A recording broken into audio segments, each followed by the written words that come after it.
Coming to you live from the flooded fields east of Springfield. Welcome to the Dr. Kitsune Odd Bob Uncanny Coffee Hour.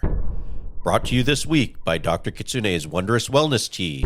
This is not your Mima's old-timey snake oil, just one use. Makes you feel better when you're under the weather. Get some today. I had a baby. Get some. Ooh.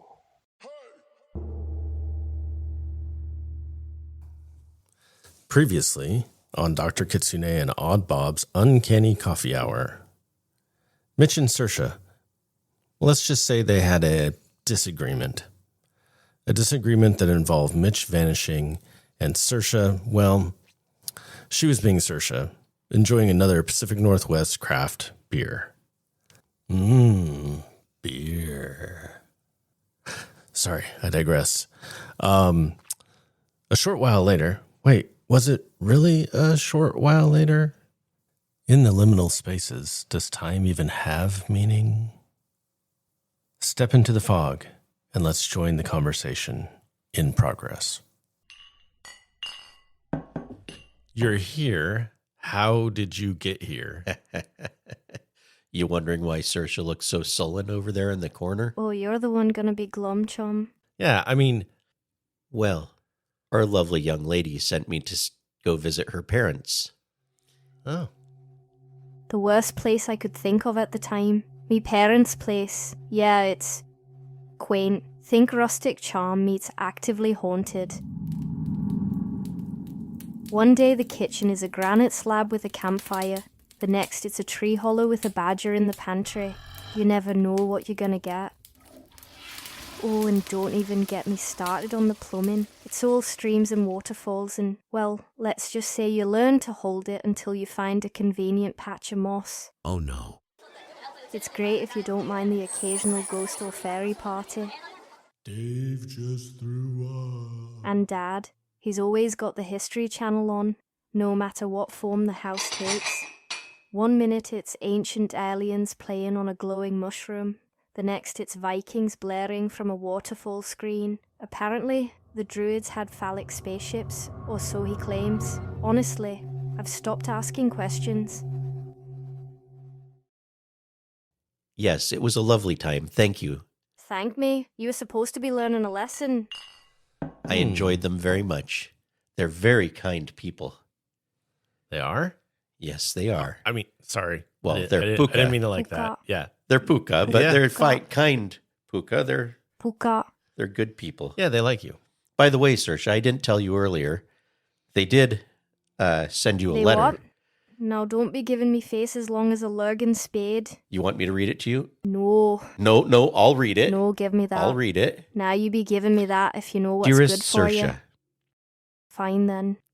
I hope you are having a lovely time on Turtle Island. Do give our relatives our best regards.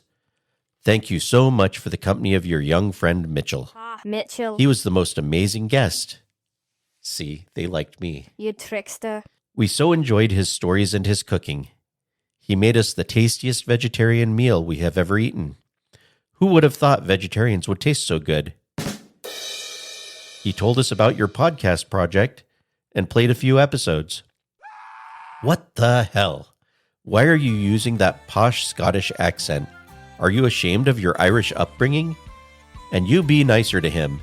He is a sweet young man and should be taken care of. Blah, blah, blah, blah, blah. Your brother is having a baby, by the way, with that cute little banshee out of Leitrim. Oh no, he's no good for her. Love and kisses, Mum and Dad. Why do they care what shape and accent I take? You've lifted the veil, and there's no turning back now. But don't worry. As long as the drinks keep flowing and the stories keep coming, I might just spare you a few of my more spirited transformations. I know it's difficult. I would much prefer your true accent over one that's made up. Oh, actually, I have a great idea. Let's talk about what we're drinking, and then we can get into whatever the subject is for this week, and you can tell us all about... I could do what it- that, or I could turn you into a badger and leave you in a bog, which sounds more appealing. I need a drink. You're going for whiskey, not beer today? All right. Good thing we have some of those writer's tears left over. You've pushed her into the whiskey realm now, Mitch. Oh, come on. We're all family here. 'Tis true, you wear your skins well, but the scent of the wild is unmistakable. And by the way, This is a safe space. I know which side of the hedge I belong on, and it's right in the middle of the hedge with all the other survivors. Oh, you want the real me, do you? You wish for a tale in my true form? Be warned, for as with you to me, I begin to see what you are. Now listen, for My form is here, you drunken bastards. My roots run deep as the roots of the oldest oak in the heart of the Emerald Isle. I am a child of this land, born of its myths and legends, full of wild beauty and untamed spirit. What are we doing for this segment we call What the Idiots Be Drinking Today? What are we drinking? What are you drinking? Well, I'm drinking a lovely espresso coffee with hemp milk. Hemp milk. Yeah. That is a milk, isn't it? It's, Where do you get hemp milk from? well, currently I get it from either an organic food store or from my local coffee shop. Is there any other kind of milk available? Yeah, there's lots of different milk available. What kind of milk? All of them. All milk? All milk. But What are you looking at? I choose hemp milk. Hemp milk. Well, I am drinking because of what we're talking about today. We're talking about shadow people and things from the dark side there that are Yeah, that's why I not chose always seen. espresso with hemp milk. Oh, it's dark. Yeah. So I'm actually drinking Lapsang Suchan from JT down in Friendly Street. Thank you, Josh, for pointing it out to me, and thank you for the lovely gift. It's been years since we've seen each other. Josh is an old friend from back when I was at the university, and really great guy. It was great catching up. You know, just good time. Cool. He knows his stuff and makes some really good tea down there. He roasts it right there on the spot. Oh, very cool.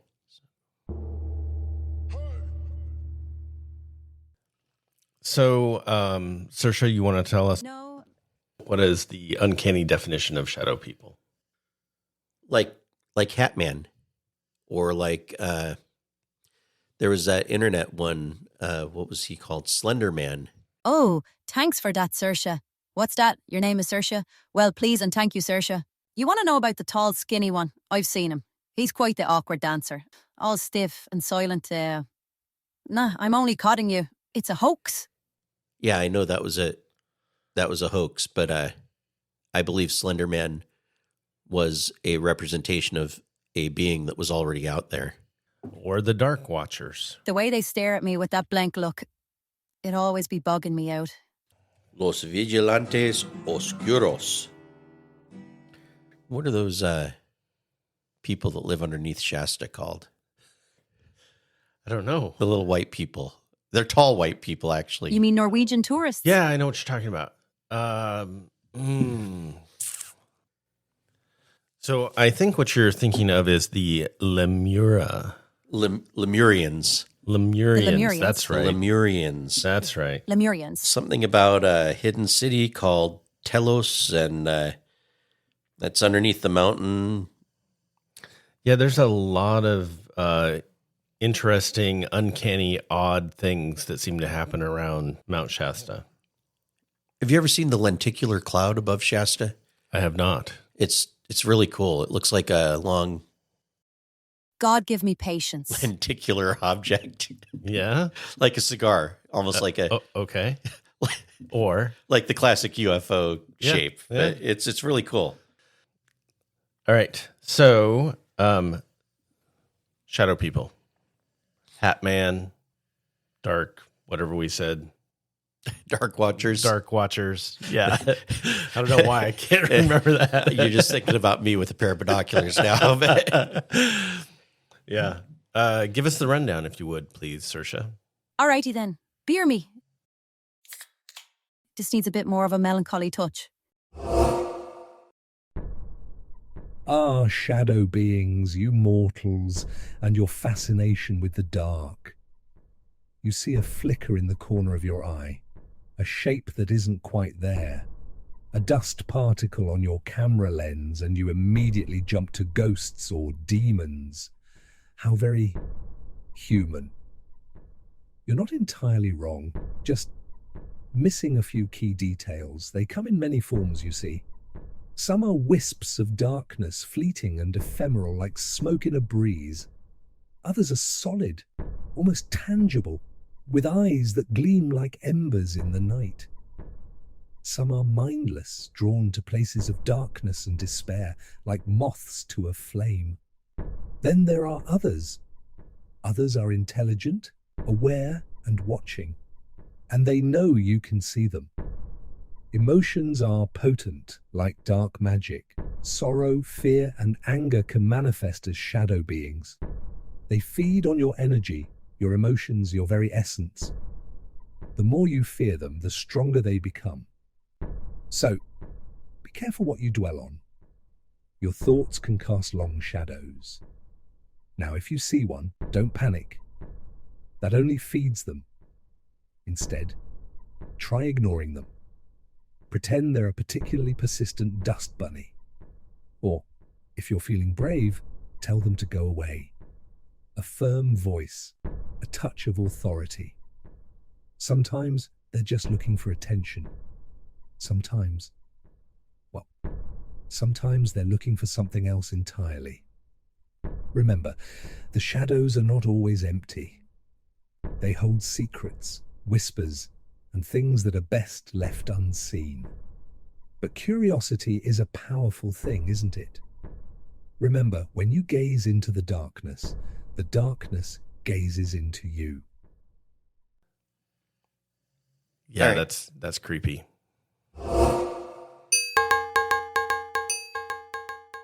Now, Bob, shadows are a part of us all, you know. They are the echoes of our fears, the whispers of our doubts. Sharing your story might just lighten the load, or perhaps it will make them heavier. Either way, it will be entertaining. Go on then. Give out. I was probably in my 30s. So, Like 2 years ago?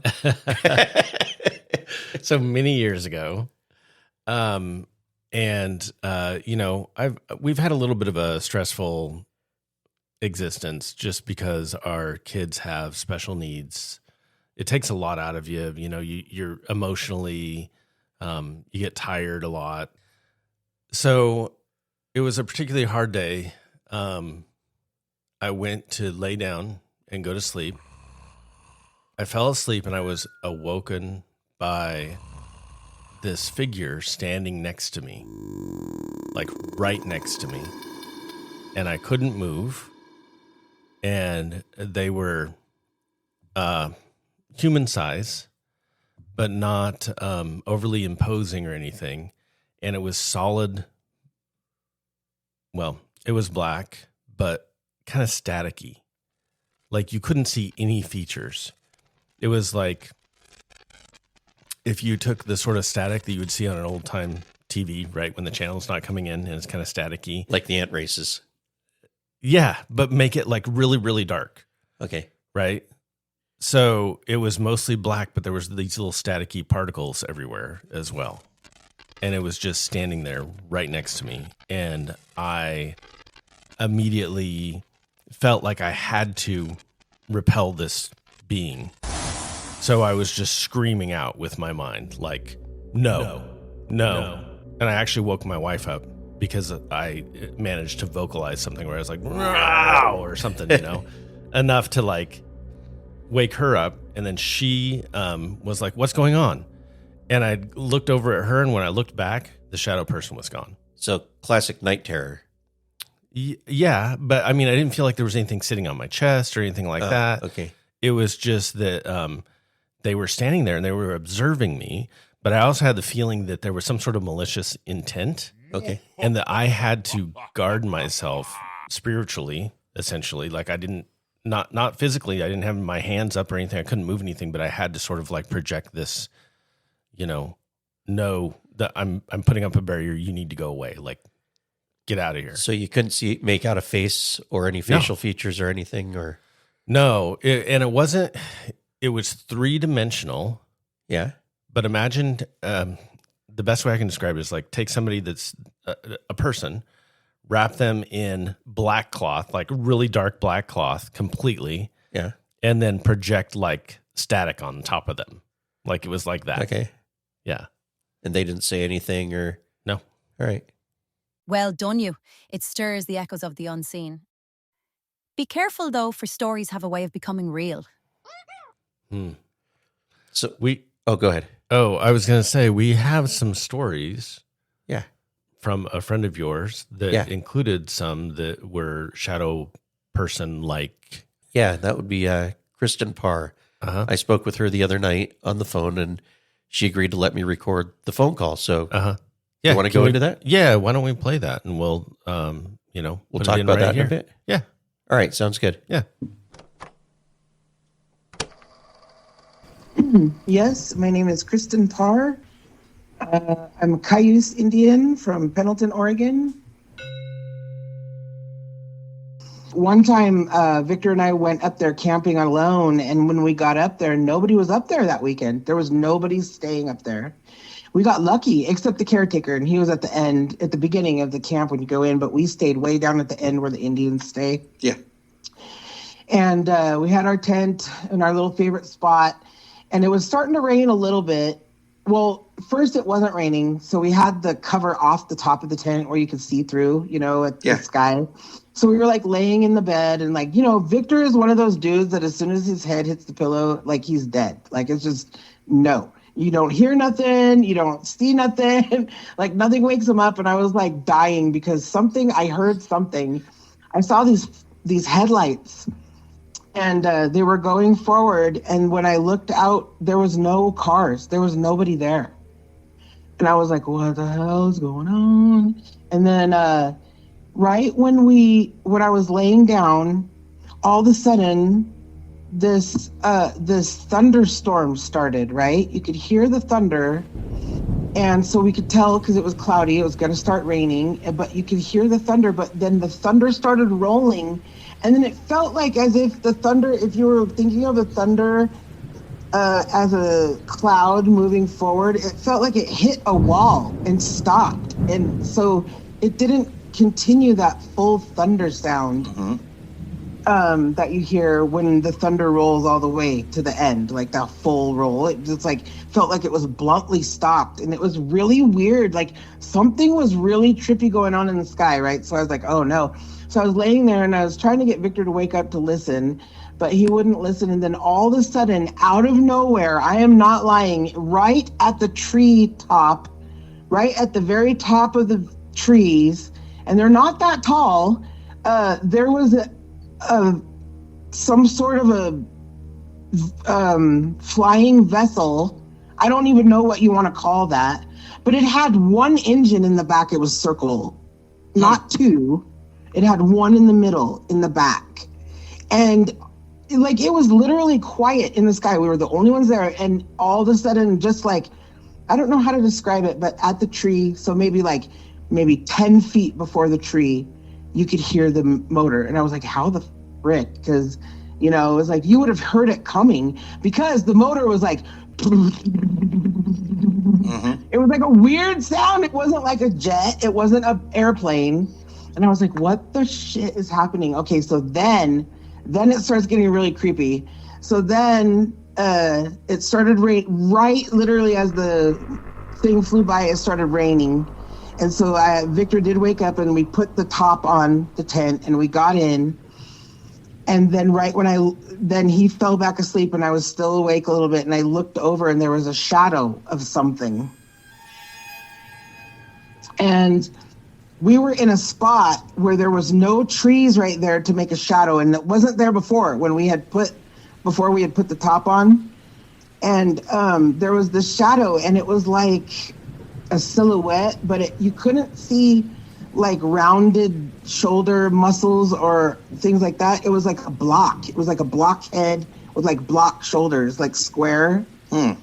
So I didn't think it was like a person or something, you know what I mean? Like I didn't think, oh, somebody's walking, and they were making no sound, and they were not moving. They were just standing there. It was just standing. The shadow was just standing there. So I was thinking, oh, I'm just seeing things. You know what I'm saying? I'm just seeing things, like, because it's like the middle of, You like, in the rationalize it. night.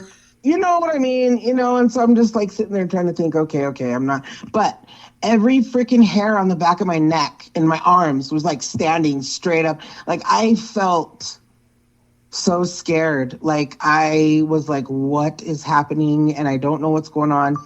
And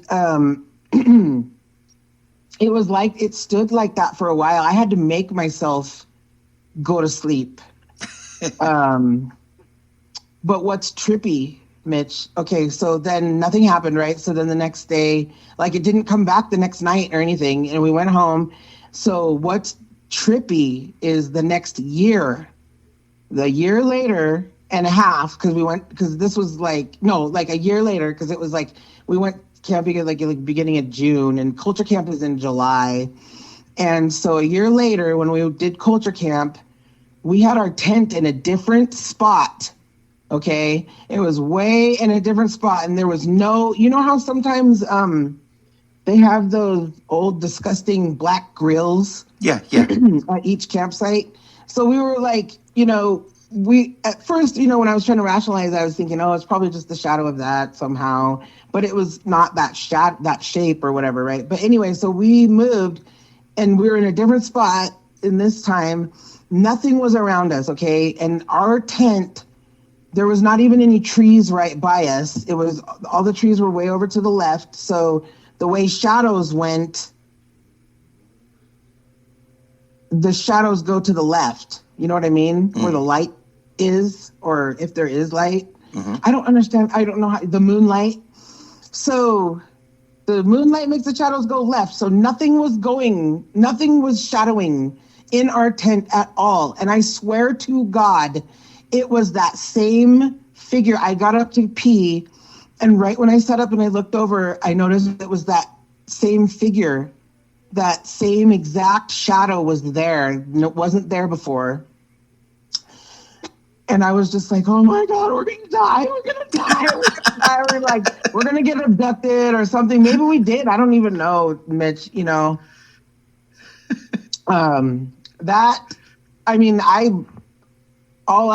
I had to pee so bad, but I didn't even go, because I was just like, nope, I'm not even going to go out of the tent or anything. Reminiscent of culture camp days. Yeah, it was terrible. It was crazy and scary. And yeah, it was like 2 or 3 in the morning. And so I was like, this is how I know that shadow was that something before, because it was literally the same thing, the same shape. Yeah. And it was a year later, and we were in a totally different spot, so it couldn't have been the same shadow, Well, what do you think it was? I mean, if you were to not rationalize it, not use your scientific mind. I think it was an alien. I think it was something alien, or it wasn't Bigfoot, because there was no smell. Yeah. There was nothing like that. And it was really teeny and skinny. It was very skinny. Stick-ended? But it was really tall. It was like 6 foot. It was like a 6 foot tall shadow. Do you have it was very skinny and slender. It was. That's what I was going to ask. Do you have any stories up there about something like the Slender Man? No, never heard of that. But don't even say that. Oh my God, we're never going back. I'm sorry. Night. No, it's fine.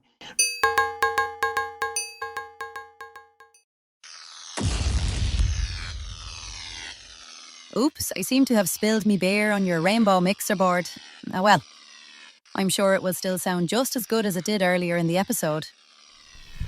So what do you think that was? Well, I don't know. I mean... Yeah, what do you think it was? I don't know. Yeah. I trust Kristen, and I've been up there to where she was talking about, and there's a lot of things that go on up there that are unexplainable. I do know that when the kids were up there, I told some stories and got them all to pee themselves, so that's we got that going.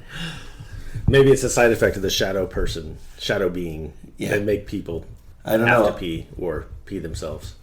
I do know that she got really freaked out when I mentioned the the Slender Man. Yeah. So you never know.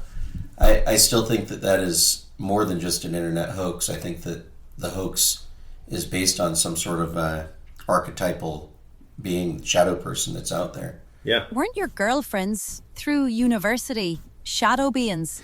Who knows? Yeah. I do know that in future episodes, we've got people that are going to be talking to us about Hat Man.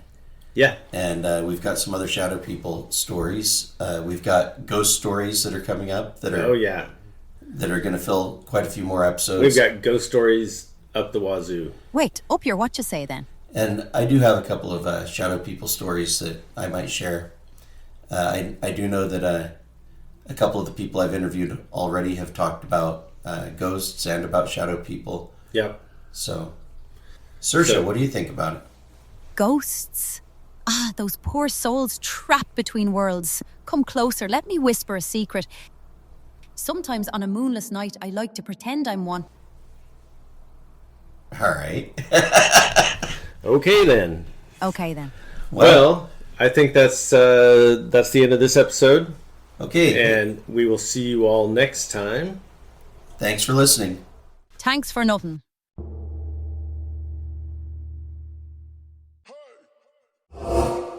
Thanks for listening. Join us next time for more Uncanny Chats and coffee and tea. You can find out more about us, read show notes, and get your Uncanny merch at www.uncannycoffeepodcast.com.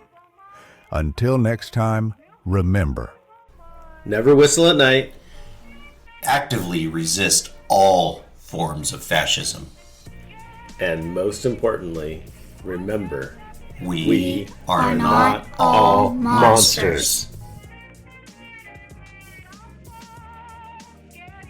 Dr. Kitsune and Odd Bob's Uncanny Coffee Hour is produced by Mitch Kyoto Kitsune and Bob Mason. and copyright protected under all laws, foreign, domestic, and supernatural by the Unseelie Court.